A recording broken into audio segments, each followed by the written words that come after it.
Doncs bé, com bons minyons o com no tan bons minyons, estrenem temporada la setmana següent de la majoria de canalla de Catalunya. Sí. Què tal? Com ha anat l'estiu, Xixi? Molt bé, vacances a Lloret, rodejat de francesos, en un hotel tirat tot el dia. Lloret, ciutat de vacaciones. Yes. Molt bé, I tu no? què? Has fet alguna cosa? Jo també, una mica de punching a les platges de Tarragona. Molt bé, el Moltes punching és el que es cerveses. porta. Moltes Jo també, cerveses. moltes cerveses, de tot tipus, per això. Algunes bones, altres dolentes. Algunes industrials i algunes bones. I algunes altres industrials també, per què no dir-ho, i altres molt bones. Sí, i per inaugurar la segona temporada, avui us portem a Àngel de Zulo Garden, però abans fes la promo, va. Fem la promo ja? Sí. Vinga, va, doncs. Aquest podcast està patrocinat per Aventura, una cervesera nòmada terrassenca amb la voluntat de revolucionar el panorama de la ciutat amb gustos i experiències sorprenents. Cada cervesa és una aventura que no et deixarà indiferent. Demana-la a través del seu Instagram o les millors botigues i bars. I proveu la Oasis, la nova cervesa d'aventura. La nova Oasis, que La nova aventura. és una aventura molt guai, molt potent. I ara sí, Àngel, què tal, Àngel? Com anem? Molt bé, com esteu? Bé, com podem, aquí una mica. Intentant arrencar això d'alguna manera. Molt bé, si pots, ens pots fer 5 cèntims de què és Zulo Garden i cap on va el projecte? Val, doncs mireu, Zulo Garden és una cerveseria nòmada, una co-brewery que portem uns 10 anys fabricant a fàbriques d'altres cervesers de Catalunya, alguna d'Espanya, alguna de Canadà. I el projecte cap on va? Doncs a mantenir-se, bàsicament. És un projecte que el tenim com a complement de la nostra passió per la cervesa, diguem-ne, i que volem conservar com està fent fins ara, gaudint de la fabricació, gaudint de la comunitat cervesera i gaudint de tots els esdeveniments que rodegen el món de la cervesa. Molt bé. Mira, de pas n'hem portat una, que és... Quina és? No, és la... És la IPA. La sang de gossa, però també... Sang de gossa. O sigui, em sembla guai dir que en les nostres converses, per veure com si ens ho podíem muntar perquè fossis el primer convidat i tal, em vas preguntar, però i per què nosaltres? I per què t'has fixat en Zulo Garden? Saps? Cosa que mola perquè és com certa humilitat i denota que tampoc us fan moltes entrevistes. Clar, la meva resposta va ser, bueno, vosaltres vau fer la primera IPA a Catalunya, o sigui, vau comercialitzar la primera IPA a Catalunya, no? Que és precisament aquesta, la sang de gossa, i que encara s'està fent avui en dia. Com va ser tot això? Doncs mira, això va néixer en un context que aquí a Catalunya, diguem-ne, no hi havia cerveses gaire iopolitzades, eren cerveses que començaven a tenir... Era un mercat incipient on hi havia pale ales, on hi havia cerveses roses, on hi havia cerveses que no eren, diguem-ne, modernes en el sentit que ho entenem ara. Llavors eren cerveses molt poc grau, eren cerveses claretes, eren cerveses poc alcohòliques, poc amargues, que no tiressin cap enrere a la gent que s'iniciava. I nosaltres, doncs mira, a casa vam començar a provar amb mals, vam començar a provar amb el llúpol, que era una cosa que ens agradava, no sabíem fins a quin punt ens agradava, però ens agradava molt. Llavors el que vam fer va ser començar a tirar llúpol, diguem-ne, una miqueta investigant de com es podia incrementar aquest sabor i aquest aroma que tant ens agradava. I va sortir així, gairebé per casualitat, perquè no sabíem el que estàvem fent, en realitat. Tot això va sortir després. Sí, exacte. Molt bé. I al llarg d'aquests... Quant temps té, doncs, aquesta sang de gossa? Aquesta recepta, quants anys té? 12, 13? Aquesta té... La primera que vam fer a casa nostra, potser fa 12 anys. Des de que la produïm, diguem-ne, de manera... a una fàbrica artesana, potser 10 anys. 10 anys, sí, perquè l'any passat va ser el 10è aniversari. Que vam fer l'edició especial aquesta que teniu, que és de Llauna. Que és aquesta de sí, pel BBF. En Llauna només hem fet l'edició del 10è aniversari. Llavors, 11 anys, va allà. El gos aquest no seria el teu, no? No, que va. No, és un... Digues. No, digues. Ens anem fotent mentrestant, no? No, que el gos ha anat variant, eh? Vull dir, primer era una espatjada, després era un pitbull i ara és un chihuahua. Un chihuahua amb un trau al cap. Sí. Aprofitant la vinentesa que tenim aquí amb nosaltres, anem a veure'ns-la. Digue'ns què és el que hauríem de trobar en aquesta cervesa? Què és el que hem de notar? Pues el que hauríeu de notar, diguem-ne, si la llauna encara està fresca, perquè aquesta llauna té un any i pico, el que hauríeu de notar són aromes a resina, aromes cítrics i també aromes a malt caramel, una barreja. Una barreja on hauria de predominar l'aspecte resinós i l'aspecte cítric del llúpol Simcoe i Amarillo, que porta bastant llúpol d'aquest tipus. La resina sí que ja li noto moltíssim, les resines. Els cítrics potser no tant, i la dolçor de la mel potser un punt més que els cítrics, però també molt lleugera. Però la resina sí que es nota molt. Aquesta recepta, diguem-ne, a nivell de color és més fluixeta que no és de ser aniversari. Vull dir, en aquesta recepta, diguem-ne, que va en llauna, el que vam fer va treure una miqueta de malt caramel per potenciar, diguem-ne, una miqueta més el llúpol, no? Vull dir, treure una miqueta cos de malta per deixar-la més lleugera i deixar més pas al llúpol en sabor, també. Ara que la gent està més acostumada al llúpol, no? Doncs deixar més pas al llúpol. Exacte. Molt bé. Tens alguna pregunta més o podem passar a la nova secció de la segona temporada? Sí, m'agradaria dir-te, quan vam estar parlant també em vas passar un blog, però era un blog que l'última entrada estava feta el 2014. Llavors vaig començar a indagar i vaig veure que potser el que potencieu més ara és la pàgina web, que sí que està molt xula, amb botiga, amb les cerveses i tal. Com us funciona això de la venda online? Va funcionar bastant quan estàvem en pandèmia, diguem-ne. La venda online ha estat bastant residual fins ara, almenys parlo del meu cas. Ja. I quan amb el tema de la pandèmia va haver-hi un boom bastant gran, Vull dir, no per suplir la part d'hostaleria, però sí que de gairebé 0 a un 30-40% dels ingressos. Ja, que va ser algo més generalitzat a tot el sector, jo crec.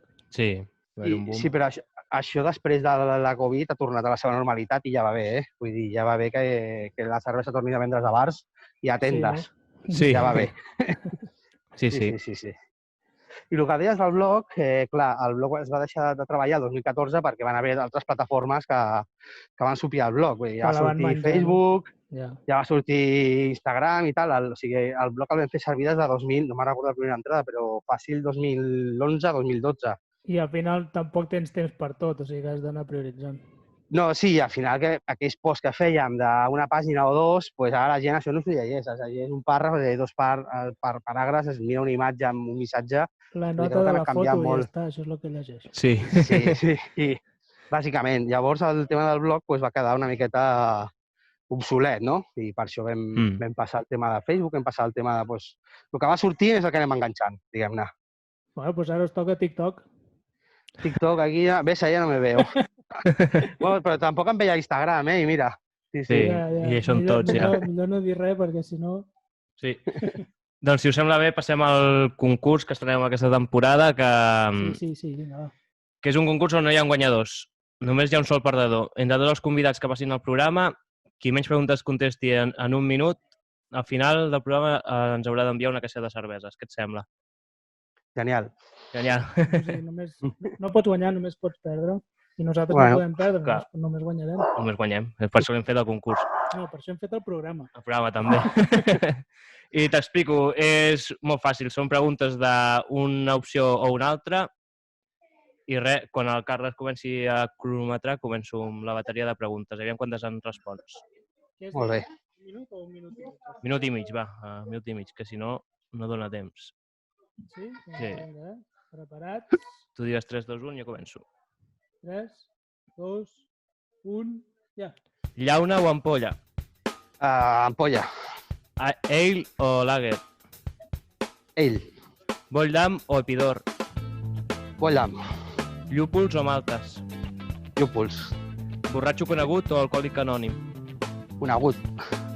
Coca-Cola o Pepsi? Coca-Cola. Client entès o snob de Gràcia?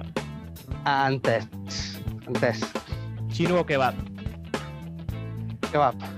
Platja o muntanya? Muntanya. Son Goku o Messi? Goku. Estrella d'Am o Estrella Galícia? Estrella d'Am.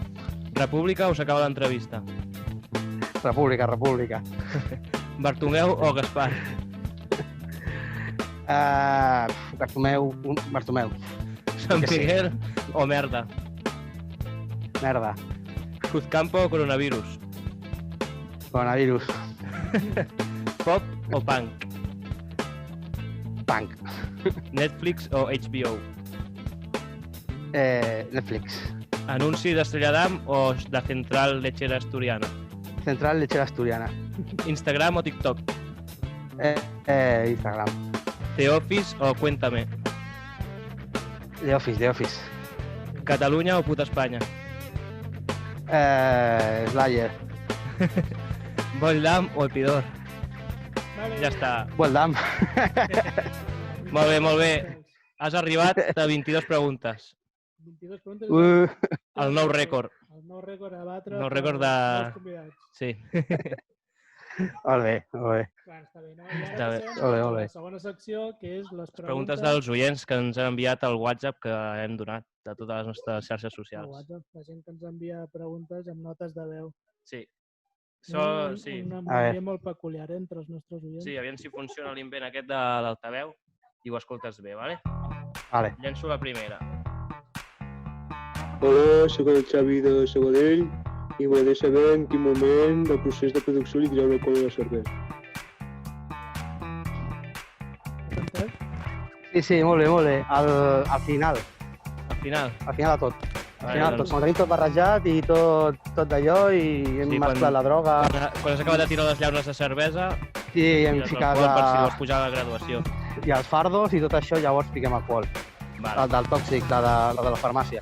Sí, l'hidroalcohòlic aquest xungo. El Xavi de Sabadell ja ha acabat la resposta. Vale, doncs ara passem a la segona pregunta, que és de la Patri de Castefa. Hola, Venga. soy la Patri de Castefa.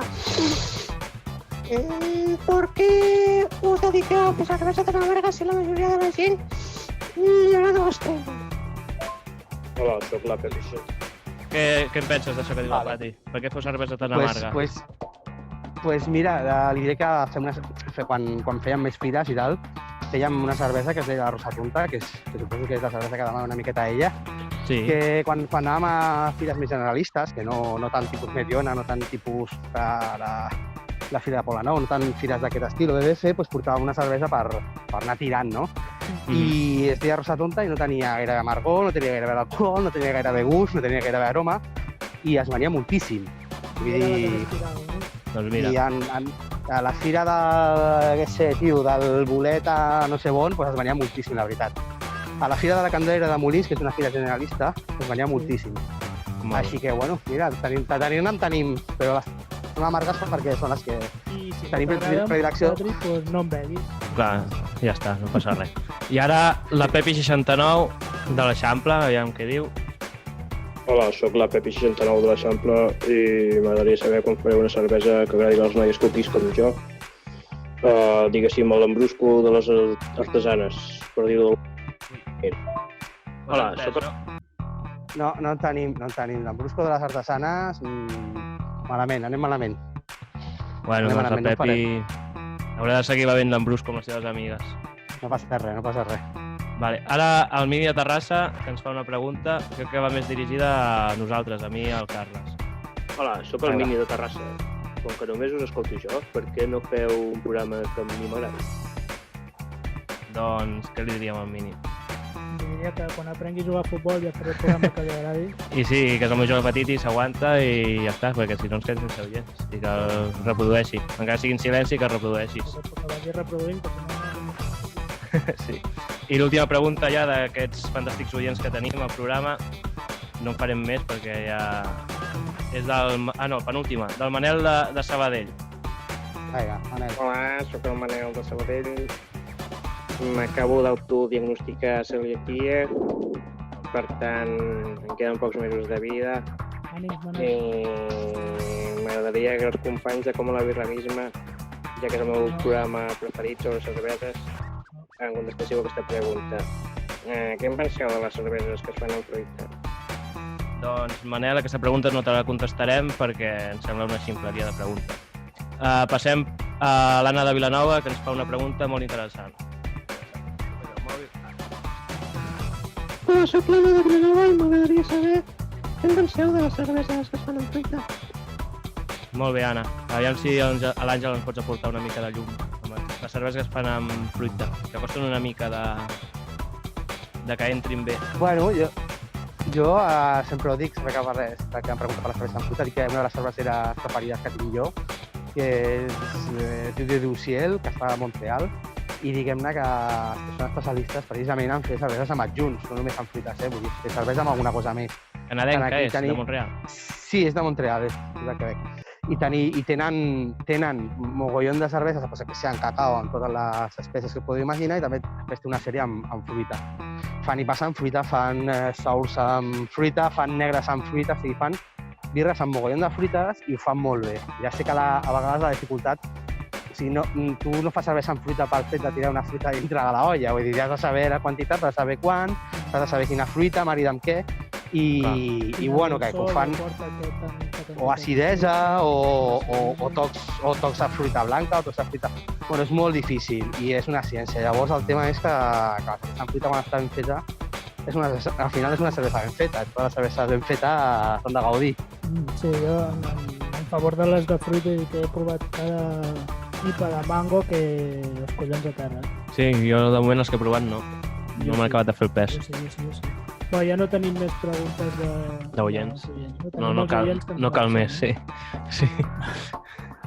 Avui, Àngel, he vist un tuit del 20 Minutos que em deia que ha sortit, no sé si avui o aquesta setmana, com a guanyadora de la millor cervesa del món, la 1906 d'Estrella Galícia. Sí. L'any hi ha 2 o 3 guanyadors del món. Sí. Sí. Però avui ho he llegit, jo no sé si és d'avui la notícia, però m'ha saltat avui al Twitter que era la 1906 d'Estrella Galícia. Tu l'has provat, aquesta cervesa? Sí, l'he provada. I quina valoració et mereix aquesta notícia? Jo, aviam, hi ha més pa que formatge en aquesta notícia, Vull dir, aquesta notícia és del World Beer Awards. Com tots sabeu, en el concurs de la cervesa hi ha moltes categories, moltes. Sí. I hi ha una categoria una miqueta que és per les industrials. Vull dir, hi ha categories on cervesa artesana no competeixen perquè no me'n recordo quines són, però són elles les que participen entre ells. Llavors hauran guanyat medalles dintre de la seva categoria. Han guanyat en el seu joc. Clar. En la seva lliga, diguem-ne, potser han quedat les primeres. Mira, a mi això me la pela. Però sí, no? la manera de retorçar la informació és, al final aquesta penya es gasta milions en màrqueting i el que estan fent és estirar molt el cobre, no? Sí. Perquè al final hauran quedat primers o segons o tercers a la categoria, que és que no me'n recordo quina és, International no sé què, no sé quantos, ¿sabes? I aquí és on hauran guanyat i a partir d'aquí s'estan muntant la paranoia. S'està muntant la pel·li. Bueno, igualment la provarem, aviam. No, proveu-la, si ja et digo. Jo la 1906, jo sí que, de fet, la vaig provar la setmana passada de casualitat. Ah, sí? I em va semblar una birra, que estava bé, però no era la millor del món. Sí, però també tornem al debat de sempre, no? Que potser no és la mateixa cervesa la que participa al concurs que la que venen després al súper. I també a veure qui ha competit, perquè evidentment no és de totes les cerveses del món en les entastats, no? Vull dir, les que han participat. Les que han pagat i les que han enviat i les que han participat. Clar, les que han enviat mostres i de tot. Però, la medallita i l'etiqueta... I la notícia ja la tenen. És que per això participen als concursos, per això es gasten la pasta enviant tot allà i la inscripció i tot això, que no és barat. Per això es gasten la pasta, per poder fer després màrqueting i materials i tal, clar. Sí. Bueno, doncs molt bé. Enhorabona des d'aquí a Estrella Galícia per haver guanyat la millor cervesa del món en el seu joc, amb les seves normes. Sí. I res, Àngel, si vols afegir alguna cosa més que no sapiguem o que vulguis donar un titular d'alguna cervesa nova, d'alguna notícia bomba que tu tinguis, ara és el moment. No, res, que molta salut per tothom, que gaudir de la cervesa, a festivals, a locals i a tendes, i esperem veure'ns aviat en algun esdeveniment xulo. A veure. Igualment. Esperem que tots ho passat bé, també amb nosaltres, avui. Sí, home, sí. Ja m'he tingut una estona. Sí, no? Molt bé, sí, i tant. Sí. Molt recomanable a tothom. Molt bé. Sí. Doncs ara, esperem el programa, fes la promo, fes. Fem el patrocini. Sí. Aquest podcast ha estat patrocinat per Aventura Beer Company. Tu has de fer l'efecte d'ampolla, ara. Estic practicant a casa i de moment no em surt. Una cervesera nova de Terrassenca amb la voluntat de revolucionar el panorama de la ciutat amb gustos i experiències sorprenents. Cada cervesa és una aventura que no et deixarà indiferent. Demana-la a través del seu Instagram o a les millors botigues i bars de Terrassa. Tria la teva aventura preferida. I res, recordeu que si ens heu de menester, estem al YouTube, a l'Spotify, a l'Evox i ja està. A Instagram i tot arreu. I en breu que no teniu excuses per trobar-nos. Això. Apa, salut i bona nit. Salut i bona nit. Adéu, igualment. Adéu, gràcies, Macu.